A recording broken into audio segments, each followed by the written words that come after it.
guys, it's Wes Carr, and I was in the studio today, and one of the first things that you're gonna notice right off the bat is your tone when you're listening back to the tracks that you've just done. And I thought, you know, while I was doing that, I thought that probably a good lesson video for you all would be to talk a little bit about how to get a lot of different tones out of your mandolin, so that you're not stagnant, that you can bring in a lot of different voices. So the mandolin actually has this big range of being an incredibly smooth and soft instrument to a very harsh and powerful instrument. And depending on what you're doing and what kind of emotions you want to portray, you want to make sure that you have that tonal palette to be able to bring in all those different, the different sounds that you can get out of the same instrument. So we're going to talk about three technique things that you can do, and then we'll talk about kind of some of the more some of the more straightforward and easier, more obvious ways to change your tone. So first of all, where you're placing your pick is going to change the tone you're getting of your instrument. So the farther back you are to your saddle here, the sharper or more glassy your tone's going to be. And the closer you are to the 12th fret, the softer your tone's going to be. And you'll notice that as I was doing that, I was starting with the soft tone and then would essentially play the same notes, and it would get a lot more attack. And it created a very different impression. So obviously if you're trying to bring across maybe something softer or maybe something more kind of sad sounding, that's going to be the way to do it. If you want more of a powerful attack, you can just bring your pick back farther to the saddle. And it's going to give you a lot more aggression in your playing. Now, the other thing that a lot of people don't realize is that the angle of their pick, the angle that their pick hits the strings at, is going to also change their tone pretty drastically. So for a long time, I used to play with my pick just kind of flat against the strings.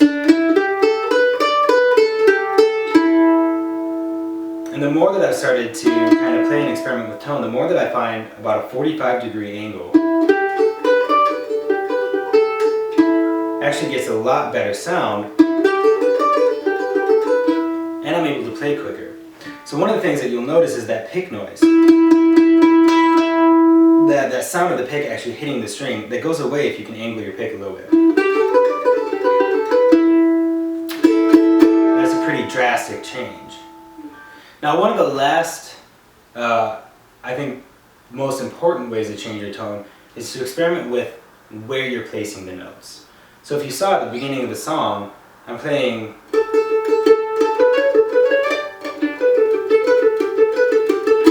I'm actually playing up in the 7th position. And most of you that are familiar with the tune Salt Creek, you'll probably have learned it doing the open position.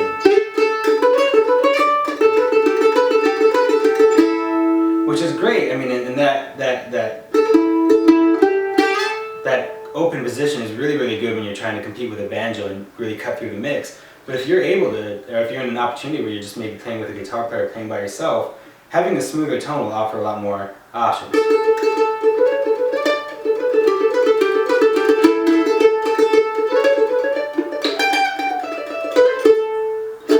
So one of the easiest ways to kind of move everything to a different position is to understand the tuning notes on the mandolin, right? Every note is matching on the 7th fret. If you are tuning your mandolin, so your G string, if you play the 7th fret, you're going to match your D string. So the way that we can work through that is that if we know that we have an open A, and we want to try to find a new place to play that note, we're just going to add 7. So obviously 0 plus 7 is 7. So we're going to go down to the string higher, or the string lower if you're talking about pitch, higher in direction. So instead of playing the A, open A on the A string, we're going to play it on the D string. And from there, it's essentially like you have a capo. So if you're thinking of open A and then you have that B on the 2nd fret, right? We're just going to go up 2 frets, and that's where our B is on the A. So it's going to be exactly matched. You're just going to add 7 to everything, and that'll tell you what fret to be on. So if you're on fret 2, if you want to play it on a different string, you'll go to the next string and you go to the fret 9, 7 plus 2 being 9. So that's pretty much a lot of how you can affect your tone in the mandolin, and that can make a huge impression. Some other more immediate answers, I think, ones that you might have to practice less on, would be your setup on your mandolin. I typically will have a very low setup on my mandolin, kind of finding that sweet spot between being able to play quickly and still being able to produce enough tone and volume. The higher your strings are from your neck, really the more tone and volume you're going to get, but you sacrifice your speed in that. So those are choices you want to make. Other more obvious answers will be your strings. I cannot tell you how many times from working in a guitar store I've had someone come in and complain that the guitar has no tone, but they have a $3 pair of strings on. If you want to get good tone, really invest in a nicer pair of strings.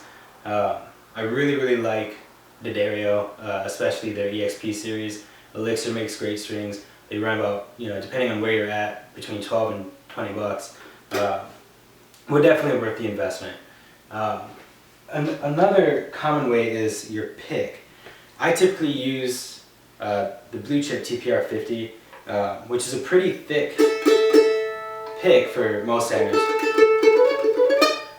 And you can hear that it's giving me kind of a pretty warm, thick sound. And if I change over to like a Blue Chip TD40, you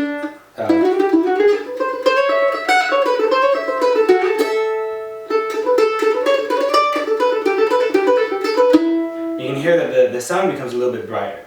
So there's no right or wrong answer in that regard. It's just going to be kind of whatever your preference is, whatever tone you want, and working through those picks.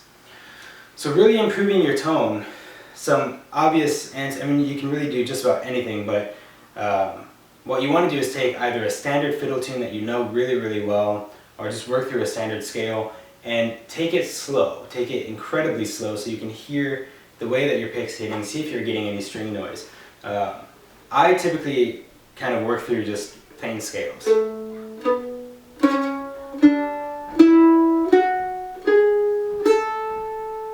And the more that you work through those scales, you might want to try doing a down pick, and then you're alternate picking down up.